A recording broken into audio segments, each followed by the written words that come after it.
What happens when one of Hollywood's most unpredictable legends sits down for what should be a lighthearted interview, only to have the conversation take a sharp turn nobody saw coming? Before we get into this, make sure you hit that subscribe button and drop a comment below telling us what you think about what went down here. Jimmy Kimmel's show has hosted countless celebrities over the years, but this particular evening would become one of the most talked about moments in late-night television history. Bill Murray, known for his spontaneous nature and quick wit, walked onto the stage to the usual applause and fanfare. The audience was buzzing with excitement, expecting the kind of entertaining, offbeat conversation Murray is famous for delivering. Kimmel greeted him with his trademark enthusiasm, shaking Murray's hand as they both settled into their seats. The first few minutes played out exactly as expected. They exchanged pleasantries, with Murray offering a few playful jabs about the set design and cracking jokes that had the audience laughing. Everything seemed perfectly normal, just another fun celebrity interview. Then Kimmel transitioned into what he likely thought would be a harmless topic. He brought up Murray's reputation for being selective about his projects,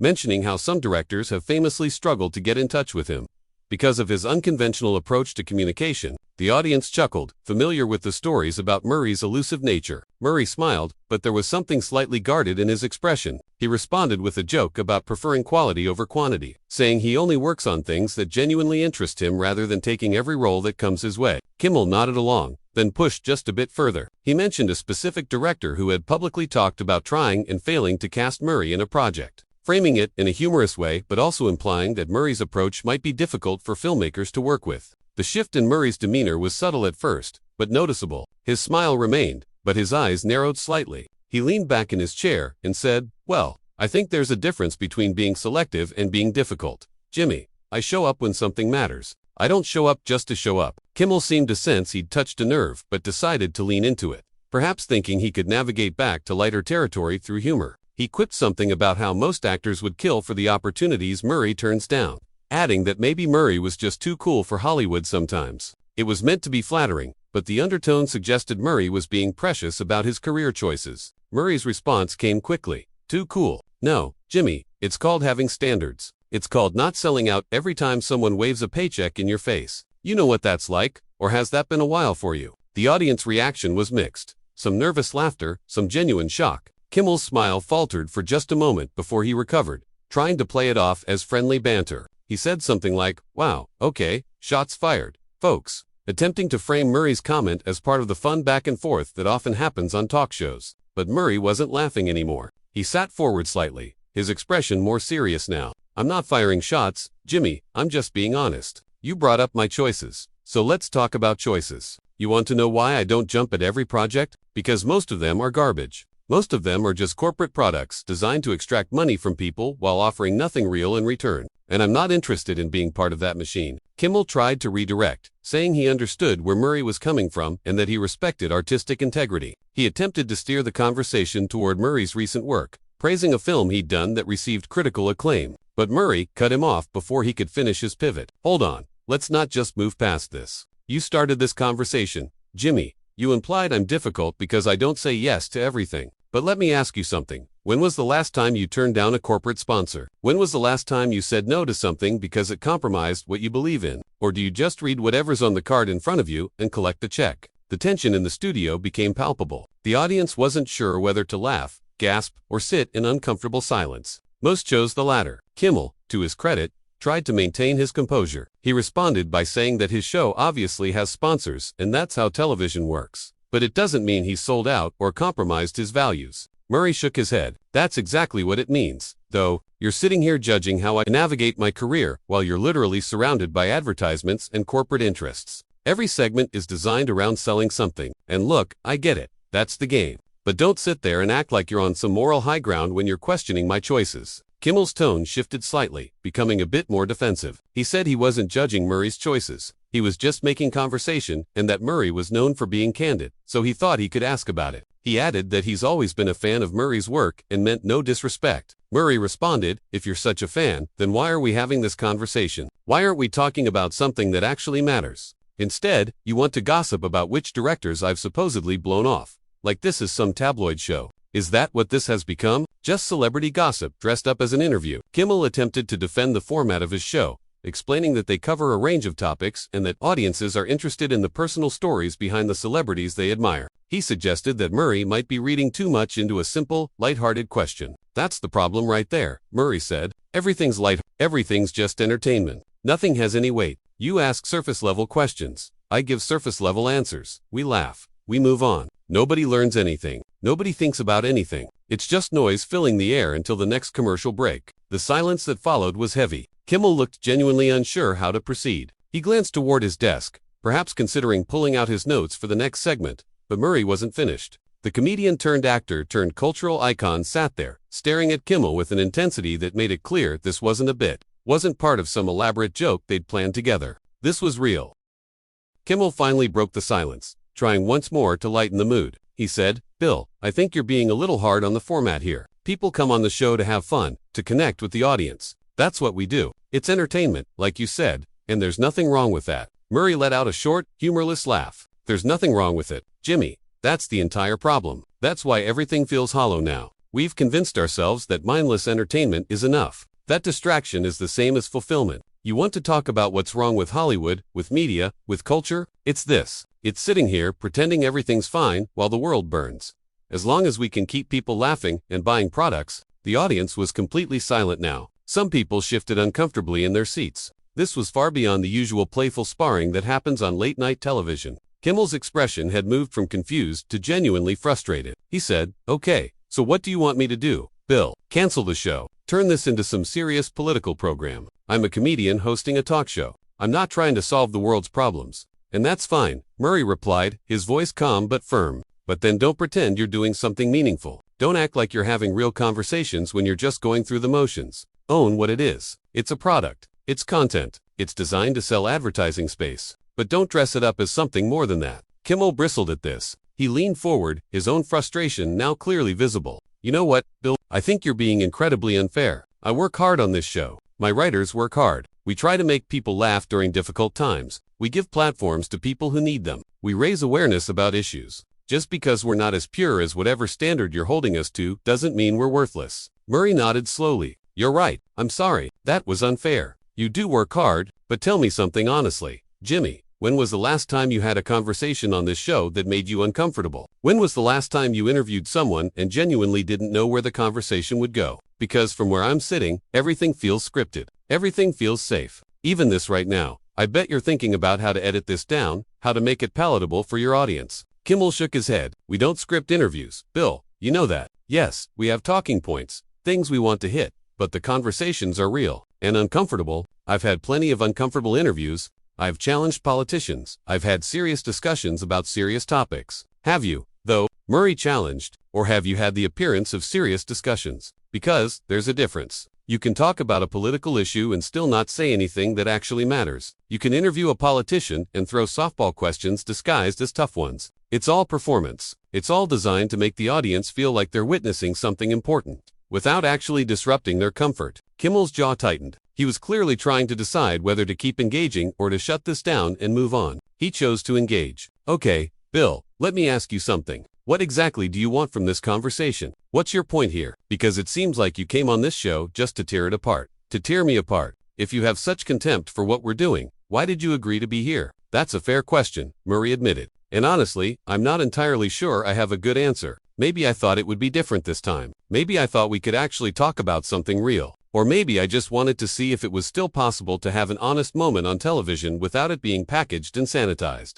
So this is a test?" Kimmel asked, his tone sharp now. "You're using my show as some kind of experiment to prove your point about the hollowness of entertainment." "I'm not using anything," Murray said. "I'm just responding honestly to your questions. You asked about my career choices, about why I'm selective. I'm telling you why. Because most of what gets made, most of what gets talked about, most of what gets celebrated in this industry is empty. It's noise. And I don't want to be part of that noise anymore." Kimmel took a breath, visibly trying to collect himself. He said, "Look, I get that you're disillusioned. I understand that Hollywood can be shallow and that there's a lot of garbage out there. But that doesn't mean everyone who works in entertainment is complicit in some grand conspiracy to dumb down society. Some of us are just trying to make a living and bring some joy to people's lives." "Making a living," Murray repeated. "That's interesting, because I think that's part of the problem too. We've all bought into this idea that we have to constantly work, constantly produce, constantly be part of the machine. And for what? So we can pay our bills and keep consuming. There's no time to think, no time to question, no time to do anything except keep the gears turning.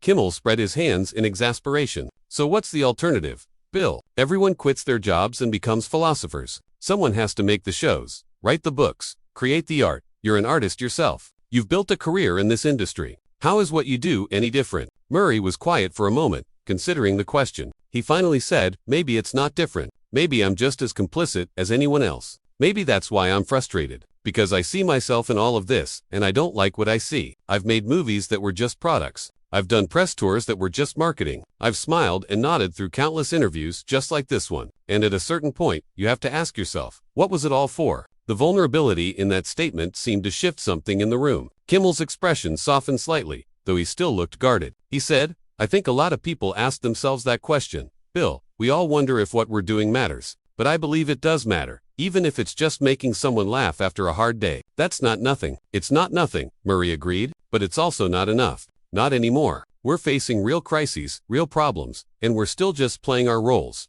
reading our lines, cashing our checks. At some point, don't we have a responsibility to use whatever platform we have to actually say something? To actually challenge people instead of just comforting them? Kimmel responded, and what do you think you're doing right now if not that? You're using this platform to say exactly what you think. Nobody's stopping you. The cameras are rolling. People are listening. Murray looked directly into the camera for the first time since the tension began. He said, am I though? Or, am I just giving you a moment that you'll clip and share online? That people will watch and say, wow, that was intense, before scrolling on to the next piece of content. Even this, even my frustration, becomes entertainment. It becomes content. There's no escape from the machine, Jimmy. We're all trapped in it. The weight of that statement hung in the air.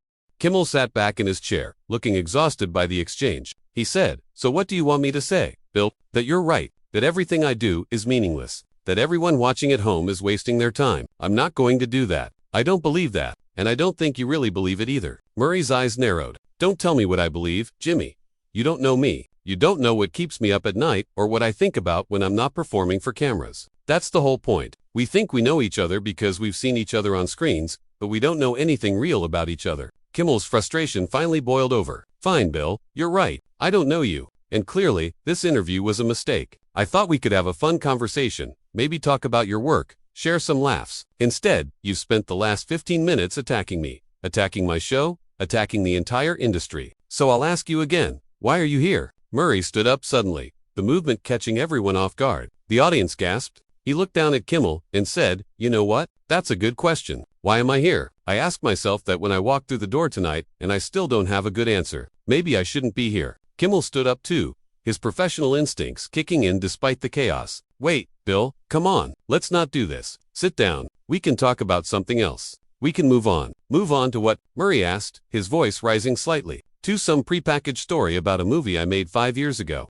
To some cute anecdote that's been polished through a dozen tellings. To a clip from something I'm supposed to promote. Is that what you want? Because I'm tired of it. Jimmy, I'm tired of pretending. The cameras were still rolling, capturing every second. The crew members, standing off to the side, looked uncertain, unclear whether they should intervene or keep filming. Kimmel tried once more, his voice taking on a pleading quality. Bill, please. This doesn't have to end like this. We can have a real conversation. Tell me what you want to talk about. Tell me what matters to you. Murray shook his head slowly. That's just it though. It's too late for that. The format doesn't allow for it. We've got, what, another 5 minutes before you have to go to commercial? Before you bring out the next guest or do some comedy bit? There's no time for real conversation here. There never was. Kimmel's face flushed. He said, you're being ridiculous, Bill. You're throwing a tantrum because I asked you one question you didn't like. That's what this is. You're upset, so you're blowing up the entire interview and making me look bad in the process. Making you look bad? Murray's voice was incredulous. Is that what you think this is about? Jimmy, this isn't about you. This is about all of us. We're all responsible for creating this culture where nothing matters except the surface. Where appearance is everything and substance is secondary. You're just a symptom of a much bigger problem. So I'm a symptom now, Kimmel said, his own anger fully present. That's wonderful. Thanks for that, Bill. Thanks for coming on my show to tell me that I'm part of what's wrong with the world. I really appreciate it. Murray pulled off his microphone, the small clip mic pack fumbling in his hands before he finally freed himself from it. He set it on the chair he'd been sitting in, the gesture deliberate and final. He said, I didn't come here to tell you that. I came here hoping to be wrong, hoping that maybe there was still space for something real in all of this. But I was wrong, and I'm done pretending otherwise. Kimmel watched him, his expression a mixture of anger, confusion, and something that might have been hurt. He said quietly, "So you're just going to walk out? Just leave in the middle of the interview?" Murray looked at him for a long moment. Then he said, "Yeah, Jimmy, I am. Because staying here and finishing this interview would be participating in exactly what I've been criticizing. It would be playing along, letting you smooth this over. Letting the machine absorb this moment and turn it into just another clip. So I'm choosing not to do that." The audience was frozen, unsure how to react. Some people looked shocked, others fascinated. A few seemed genuinely uncomfortable. Kimmel called out after Murray as he started to walk toward the edge of the stage. "Bill, wait, come on, don't do this." But Murray didn't stop. He moved past the cameras, past the crew members who stepped aside to let him through. His footsteps echoed in the suddenly quiet studio. Kimmel stood there, microphone still in hand, looking completely at a loss. He turned to the audience, attempting to regain some control of the situation. "Well, folks," he said, his voice strained. "That was unexpected. Bill Murray, everyone." But there was no applause. The audience didn't know what to do. Some people looked at each other, whispering. Others just stared at the empty chair where Murray had been sitting moments before. Kimmel looked toward his desk, clearly debating whether to keep going or cut to commercial immediately. He decided to address it head on. "Look," he said to the camera, "I don't really know what just happened there. Bill and I were having a conversation. It got a little heated, and he decided to leave. I'm sorry you all had to witness that. It wasn't what any of us expected." From somewhere off stage, Murray's voice carried back into the studio, though the cameras couldn't see him anymore. "That's the problem, Jimmy. It's always about what people expect, never about what's true." Kimmel looked in the direction of the voice, his expression unreadable. The cameras captured his face in close-up, the confusion and frustration evident in his eyes. He opened his mouth to respond, then seemed to think better of it. Instead, he turned back to the audience and said, "We're going to take a quick break. We'll be right back." The moment the commercial break signal went up, the studio erupted in chatter. Audience members talked excitedly among themselves. Crew members rushed around, presumably trying to figure out what to do next. Kimmel stood at his desk, running a hand through his hair, looking like someone who'd just survived a car accident. The stage manager approached him, and they had a quick, intense conversation that the cameras were no longer recording. But the damage was done. The moment was captured. The raw, unscripted confrontation between Bill Murray and Jimmy Kimmel had unfolded live, and there was no taking it back. What had started as a routine celebrity interview had devolved into something far more uncomfortable and real than anyone had anticipated. Murray's accusations about the hollowness of entertainment, about the machine that turns everything into content, had been proven in the very moment he was making them, and his decision to walk away, to refuse to participate any longer, had created exactly the kind of spectacle he seemed to be criticizing. The irony wasn't lost on anyone watching. Murray had called out the entertainment industry for being shallow and meaningless, while creating one of the most compelling pieces of television in recent memory. His exit would be clipped, shared, analyzed, and discussed across every platform. The machine he'd railed against would absorb his rebellion and turn it into content, just as he'd predicted. But in that moment, as he walked off the stage and left Jimmy Kimmel standing there alone, Bill Murray had made his point as clearly as possible. He'd chosen authenticity over performance, even if that authenticity would itself become a performance once the clip started circulating online. He'd refused to play along, even knowing that his refusal would become part of the very system he was rejecting. The question lingering in the studio, the question that would fuel countless discussions in the days to come, was whether Murray's walkout was a genuine expression of frustration or the ultimate piece of performance art. Was it real, or was it theater? And in a world where everything is captured and commodified, does that distinction even matter anymore? If you've made it this far, make sure you hit that subscribe button if you haven't already, and drop a comment below answering this question. Do you think Bill Murray was genuinely frustrated, or was this whole thing planned from the start? Let us know what you think.